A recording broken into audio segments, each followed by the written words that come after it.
If you've been exhausted no matter how much you sleep, if your stomach has been doing strange, unpredictable things for months, and if you've simply decided that this is just stress or just getting older, I want you to stay with me for the next few minutes, because there's a third possibility almost nobody checks first, and it's far more common than people assume. My name is John Miller. I've spent close to 50 years studying how the body quietly signals when something uninvited has moved in. And one of the patterns I see again and again is this.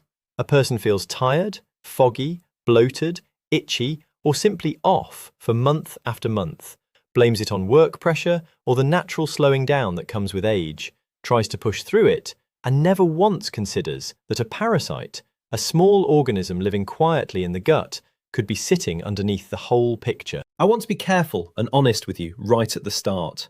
Most fatigue is not caused by parasites. Most bloating is not caused by parasites. Stress is real and aging is real, and both of them genuinely do cause many of the same symptoms I'm about to describe. I'm not here to convince you that every ache and every yawn means something is living inside you. What I am here to do is show you 5 quieter signs that doctors associate with parasitic infection. Signs that get dismissed constantly because they look exactly like ordinary tiredness or ordinary stress. So that if your situation doesn't add up, no matter how much you rest, you at least know there's a third door worth checking, instead of only ever blaming the 2 doors everyone already knows about. Here's the piece that explains why this hides so well. A parasite that has successfully settled into the gut isn't interested in making a dramatic scene. The organisms that survive longest inside a human body are the ones that cause the least obvious disruption, because a host who feels reasonably fine keeps eating, keeps moving, keeps providing exactly the warm, steady environment the organism needs to keep feeding and reproducing. So instead of one loud, unmistakable symptom, what you tend to get is a handful of small, vague complaints scattered across different systems: the gut, the skin, the sleep, the mood, the appetite. Each one on its own looks like nothing in particular. Put together, they tell a different story. Before I walk through the 5 signs, let me explain briefly why stress and age get blamed so easily. Because the logic isn't unreasonable, it's just incomplete. Chronic stress genuinely does cause fatigue, digestive upset, and disrupted sleep through real hormonal pathways involving cortisol and the nervous system. Getting older genuinely does slow digestion, reduce stomach acid production in some people, and change sleep patterns. Both of those things are completely true. The trouble is that a parasitic infection produces an almost identical surface picture. So when someone already has a stressful job or has already crossed into their 50s or 60s, both they and their doctor have a very plausible, very convenient explanation sitting right there. And the gut never actually gets tested for anything else. The explanation fits well enough that nobody goes looking further, and that's exactly the gap an organism living quietly in the intestines depends on. Here's the part that actually flips the stress and age explanation on its head rather than just competing with it. Getting older doesn't just produce symptoms that resemble a parasite, it can genuinely make you more vulnerable to picking one up and keeping it. Stomach acid is one of the body's main first lines of defense, strong enough to destroy many organisms before they ever reach the intestine. Stomach acid production naturally declines somewhat with age in a lot of people, and it's further reduced by some of the most commonly prescribed medications for acid reflux and heartburn, the kind many older adults take every single day for years without a second thought. So the very condition you're blaming your symptoms on, simply getting older, may also be quietly removing one of your body's best natural defenses against the very thing we're talking about today. That's not meant to alarm you, it's meant to show you that it's just age and it might be a parasite aren't actually opposing explanations the way they first appear. One can make room for the other. The first hidden sign is fatigue that doesn't respond to rest the way ordinary tiredness does. Everyone gets tired after a hard week and feels noticeably better after 2 solid nights of sleep. The fatigue worth paying attention to here is different. You sleep 8 or 9 hours, you wake up just as heavy and foggy as when you went to bed, and this pattern repeats for weeks or months without any clear improvement, no matter how much you adjust your sleep schedule. Some parasites feed directly on nutrients in the small intestine, competing with your own body for iron, vitamin B12, and other nutrients your cells need to produce energy. When those nutrients are being quietly siphoned off day after day, rest alone can't fix the problem. Because the issue isn't a lack of sleep, it's a lack of raw material for your body to actually run on. This is also why a basic blood test can sometimes hint at the picture even before a stool test confirms anything. Low ferritin, the protein that stores iron in your body, combined with a normal or only mildly low red blood cell count, often gets dismissed as borderline and left alone, especially in someone who isn't visibly pale or short of breath. Taken on its own, that's a reasonable call. Taken alongside fatigue that rest doesn't touch and a couple of the other signs we're about to cover, it's worth mentioning to your doctor specifically rather than letting it sit in a file as a number nobody followed up on. The second hidden sign is digestion that swings unpredictably between extremes rather than settling into one clear pattern. Ordinary digestive trouble from food or stress tends to follow some kind of logic. A heavy meal causes bloating, a stressful week causes looser stools, and things calm back down once the trigger passes. What's worth noticing instead is a gut that alternates between constipation and loose stools for no obvious reason, along with bloating that shows up regardless of what you ate that day, almost as if your digestive system has lost its normal rhythm entirely. Certain parasites irritate the lining of the intestine and interfere with normal muscle contractions there, which can produce exactly this kind of erratic, hard-to-explain pattern that doesn't line up neatly with meals or stress levels the way ordinary digestive upset usually does. The third hidden sign shows up on the skin, and it's one of the most commonly missed because people treat it as a separate, unrelated problem. Unexplained itching, particularly around the anus, that tends to worsen at night, along with hives or small itchy welts that come and go without any new soap, detergent, or food to explain them, can be the immune system's reaction to a parasite or its waste products circulating in the body. Most people treat this with an antihistamine cream, get some relief, and never connect it to anything happening in the gut, because on the surface, a skin complaint and a digestive complaint don't seem to belong to the same conversation. The fourth hidden sign is grinding your teeth in your sleep, something a partner often notices before you do, or that shows up as unexplained jaw soreness in the morning. This connection surprises almost everyone, including plenty of doctors who haven't been specifically trained to look for it. The leading theory is that certain parasitic infections can lower the body's magnesium and zinc levels or quietly disrupt the nervous system at night, increasing involuntary muscle activity during sleep, jaw clenching included. It's not proof on its own. Plenty of people grind their teeth from stress alone, but combined with the other signs on this list, it's a piece worth paying attention to rather than dismissing as just a dental issue or a stress habit you happen to pick up. The fifth hidden sign is a strange, specific pull towards sugar and refined carbohydrates that feels almost separate from ordinary hunger, alongside mood swings, irritability, or a low-grade anxious feeling that doesn't match anything actually going on in your life. Some parasites and the gut bacteria that shift in response to their presence appear to influence the signals your brain receives about hunger and mood, partly through the same gut-to-brain communication pathway that's gotten so much attention in recent health research. This doesn't mean every sugar craving points to a parasite. It means that a craving this specific, paired with mood changes that feel disconnected from your actual circumstances, deserves a second look, rather than an automatic assumption that you simply lack willpower or are just stressed. I also want to acknowledge something that rarely gets said out loud in these conversations. Living with a cluster of vague symptoms for months, having a doctor run a standard panel that comes back normal, and being told it's probably just stress, can feel quietly dismissive, even when nobody intends it that way. You're not imagining the symptoms, and normal results from a standard panel don't actually rule out a parasite, because a parasite screen is a specific request, not something that automatically gets added to routine blood work. Knowing that distinction is often the difference between feeling stuck and knowing exactly what to ask for next time you're in the room with your doctor. Now, why does any of this happen in the first place, and who's actually at higher risk? There are several everyday, completely ordinary situations that raise the odds, and none of them require living somewhere exotic or doing anything unusual. International travel, especially to regions with less reliable water treatment, is one of the most common entry points, even for a short vacation. Eating meat that wasn't cooked all the way through, or raw fish prepared somewhere with inconsistent food safety standards, is another.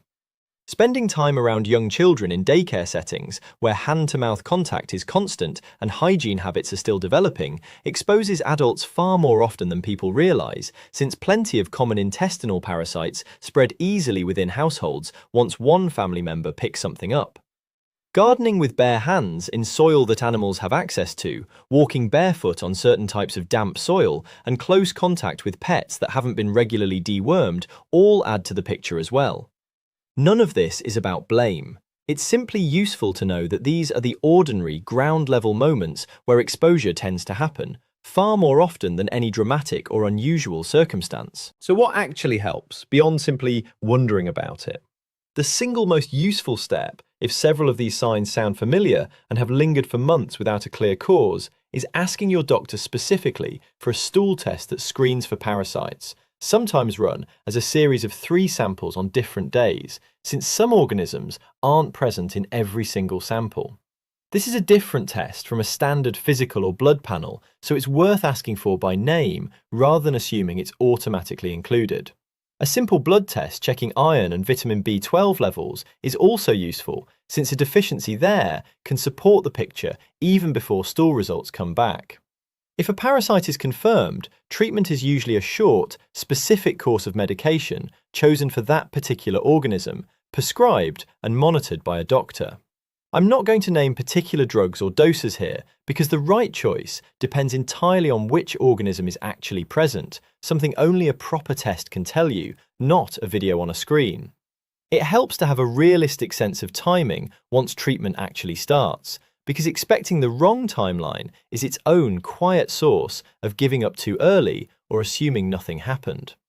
Many people notice some easing of bloating and digestive discomfort within the first couple of weeks of a confirmed, properly targeted treatment. Energy levels tend to lag behind a little, often taking around a month or 2 to genuinely lift, since rebuilding iron and other nutrient stores the parasite had been competing for takes longer than simply removing the organism itself. Skin symptoms and sleep disruption are usually the last to settle, sometimes stretching out over 2 or 3 months, even after everything else has improved, which is normal and not a sign that the treatment failed. A follow-up stool test, usually scheduled a few weeks after finishing treatment, is the only reliable way to confirm the infection is actually cleared, rather than just guessing from how you feel. While you wait for results, or simply as good ongoing practice either way, a few habits make a real difference. Washing your hands thoroughly before eating and after using the bathroom, cooking meat and fish all the way through rather than trusting appearance alone, washing fruits and vegetables carefully, and keeping pets on a regular deworming schedule recommended by a veterinarian all reduce ongoing exposure meaningfully. None of these habits will treat an infection that's already established, but they lower the odds of picking up something new while you sort out what's actually going on. A couple of these habits deserve a little more detail because the simple version often misses where exposure actually happens in a normal kitchen. Cutting raw meat or fish on the same board you then use for vegetables without washing it thoroughly in between is one of the most common ways an organism moves from one food to another that nobody ever eats cooked. Keeping a separate board for raw proteins or simply washing the board, knife and your hands between steps closes that gap without requiring anything elaborate. If you enjoy sushi or other raw fish dishes, the fish used should have been properly frozen first, since freezing at a sufficiently low temperature for a sustained period is what actually kills many of the parasites that raw fish can carry. Reputable restaurants handle this as standard practice, but it's worth knowing it's not simply a matter of freshness. Let me walk you through 5 mistakes I see people make around this topic constantly, because each one feels reasonable in the moment and still leads somewhere unhelpful. The first mistake is searching online, matching a few symptoms to parasite forums, and deciding with total certainty that this is definitely the answer, without ever getting an actual test. Self-diagnosis swings just as easily toward false alarm as it does toward missing the real cause, and either way, you end up acting on a guess instead of a confirmed answer. The second mistake is buying an unregulated parasite cleanse supplement online and taking it for weeks, hoping it handles the problem without ever confirming whether a parasite is even present. Many of these products are poorly regulated, inconsistent in what they actually contain, and simply not designed to treat any specific organism a stool test would identify. At best, you've spent money on something that does nothing measurable. At worst, you've added an unnecessary burden on your liver and digestive system for no real benefit. The third mistake is treating only the surface symptom: an antihistamine for the itching, an antacid for the bloating, a sleep aid for the fatigue, while never addressing whatever might actually be driving all of them. It brings short-term relief and lets the underlying situation continue quietly in the background, completely undisturbed. The fourth mistake is waiting years, blaming stress and age the entire time, simply because both explanations are convenient and nobody likes the idea of getting tested for something that sounds unpleasant.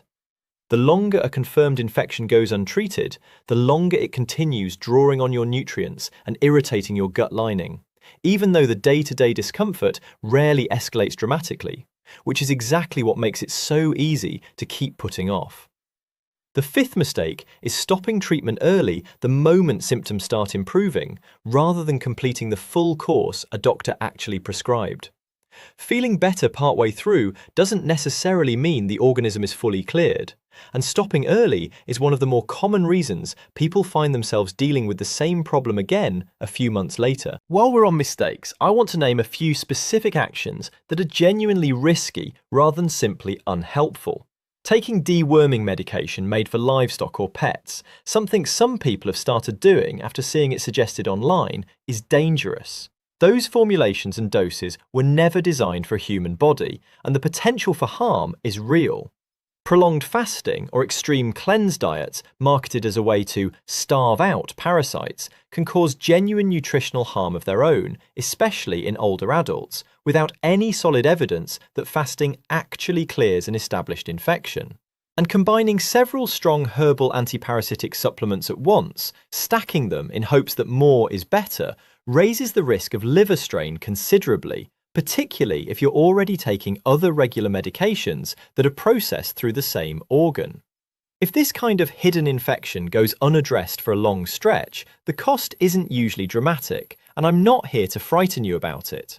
It tends to be a slow erosion of nutrients your body actually needs, a persistent low energy that quietly limits how much you enjoy your days, and digestive discomfort that becomes such a constant background presence that you almost forget what feeling normal used to feel like.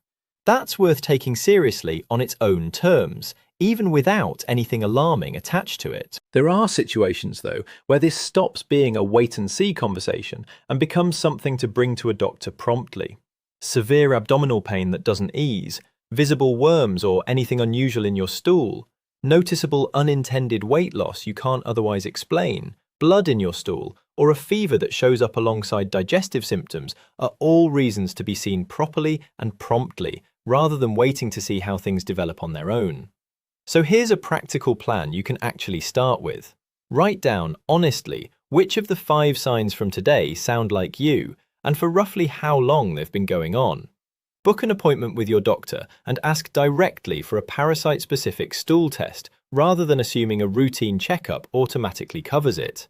While you wait, focus on the basic hygiene habits we talked about and resist the pull toward any unregulated online cleanse product, no matter how convincing the reviews look. And if the test comes back clear, that's genuinely useful information too, because it means you can rule this out with confidence and turn your attention to stress management or other causes without that lingering question sitting in the back of your mind. To make this a little more concrete, here's roughly how I'd sequence it. This week, simply track which of the 5 signs apply to you and roughly when each one started, and call your doctor's office to schedule that appointment rather than waiting for a slower moment that never quite arrives. Within the next couple of weeks, have the stool test and the basic blood work done and ask specifically to see the ferritin number rather than just hearing your iron is fine. Within a month, you should have a clear answer either way, parasite confirmed or genuinely ruled out. And from there, you're either following a doctor's specific treatment plan or redirecting your attention towards stress, sleep, or other causes with real confidence instead of a nagging guess. Having that sequence written down somewhere you'll actually see it again turns a vague intention into something you'll actually follow through on. I'm not telling you that you definitely have a parasite, and anyone who tells you that from a video alone is guessing, not diagnosing. What I am telling you is that it's just stress and it's just age aren't the only 2 explanations on the table. And when symptoms drag on for months without responding to rest, diet changes, or the usual remedies, it's worth widening the list of questions you're asking rather than repeating the same 2 answers that haven't actually solved anything yet. If any of these 5 signs sounded a little too familiar, I'd genuinely like to know which one stood out to you most. Leave it in the comment. I do read them. Take care of yourself, and I'll see you in the next one.